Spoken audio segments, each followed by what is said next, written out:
Okay, now we're full on bushwhacking and heading generally back in the direction of the road. Some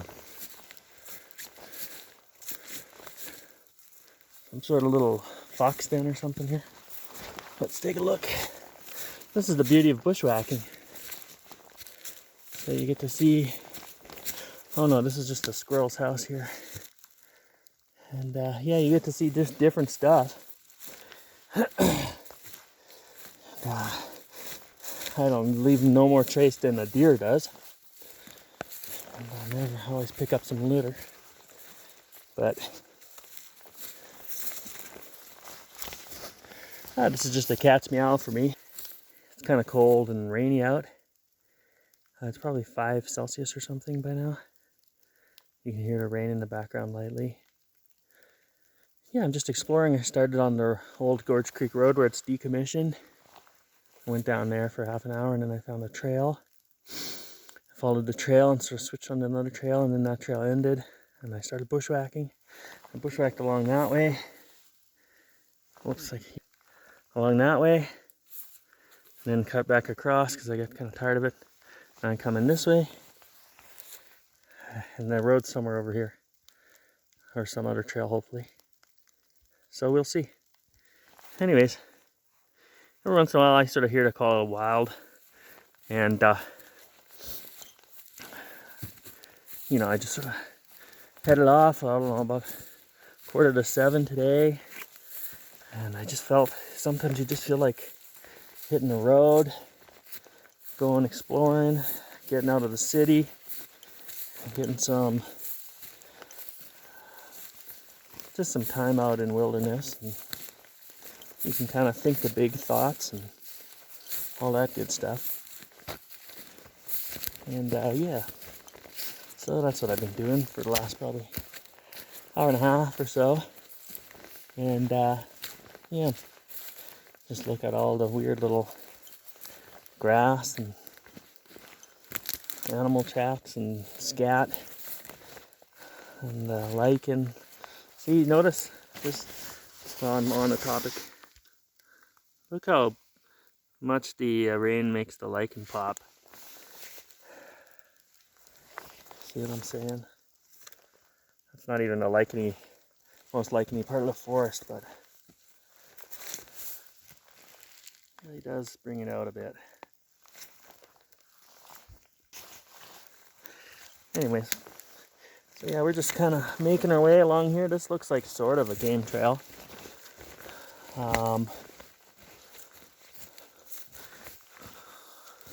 There's cows in here from time to time, and there has been some in here this year.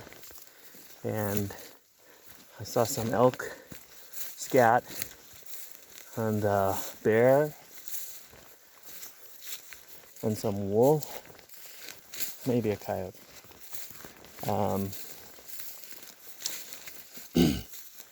Yeah, so we're just enjoying ourselves, just out for a wander, and we don't really know where we're going, but sometimes that's a good thing, isn't it? I've often reflected, you know, sometimes, you know, for myself, I used to like to really often do these with an objective, where it'd be like, oh, I want to go to, let's do scramble, and we'll scramble up Mount Rundle. Hike, you know, let's do, we'll hike to Galatea Pass or whatever we want, you know, something or other. And sometimes that's great, that's a great thing, and, you know, I like to do these sort of just nature hikes. It's not a race.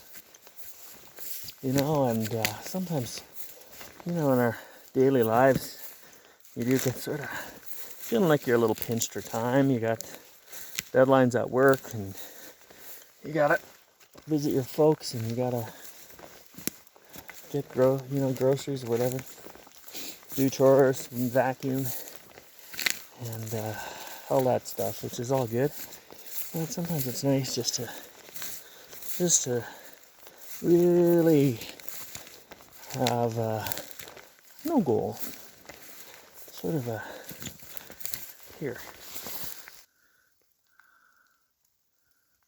Is that elk size?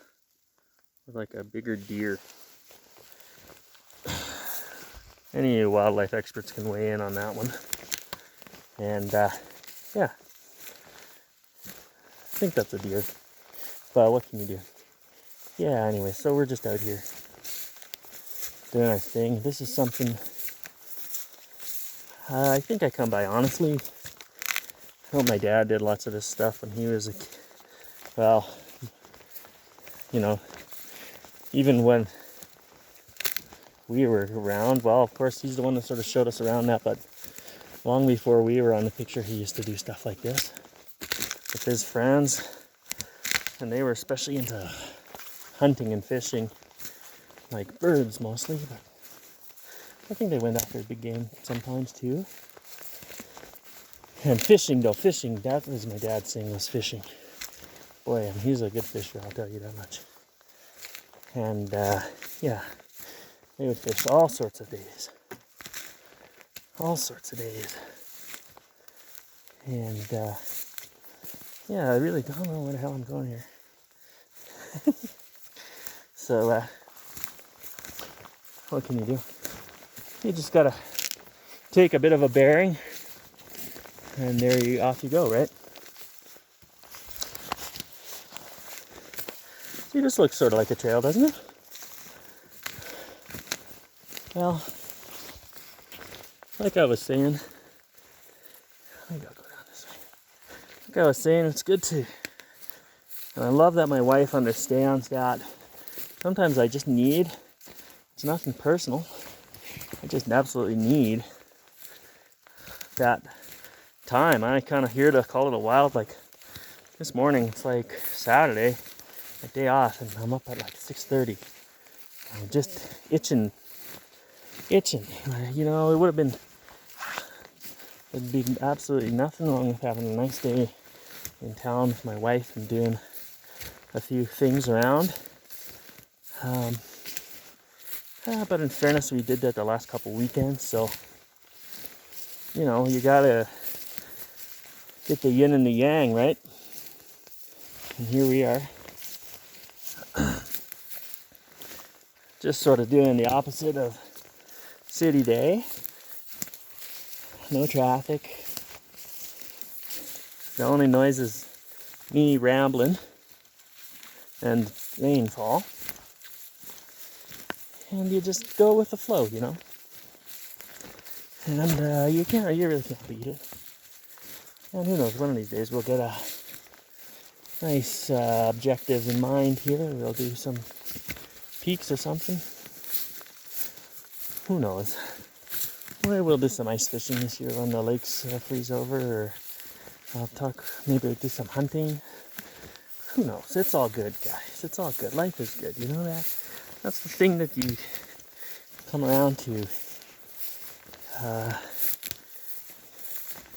If you've been around long enough, look at this. It's the perfect temperature. You're on this funny rock in the middle. Here's your spirituality 101. Oh, you know how we're the bright spot in this whole universe? Well, we are. We are. And, you know, there's so many wonderful things to enjoy out there. Frankly, we're sort of, you know, we're a little hemmed in right now because I'm not fully vaccinated. So I can't leave the country, can't fly anywhere. And the funny thing is, I don't really care. I'm happy right here in the greatest little chunk of land on the whole darn planet. Yeah, maybe I could go down to the States and go check out some deserts or go to North Dakota or something. That would be nice, but hey, how do you beat this day? How do you beat this day? Okay, now look at this. A little sweaty under my hood. See, I recognize, can you see through there? There's like a blowdown. I recognize that hillside, the blowdown hillside, because I noticed it on my way in.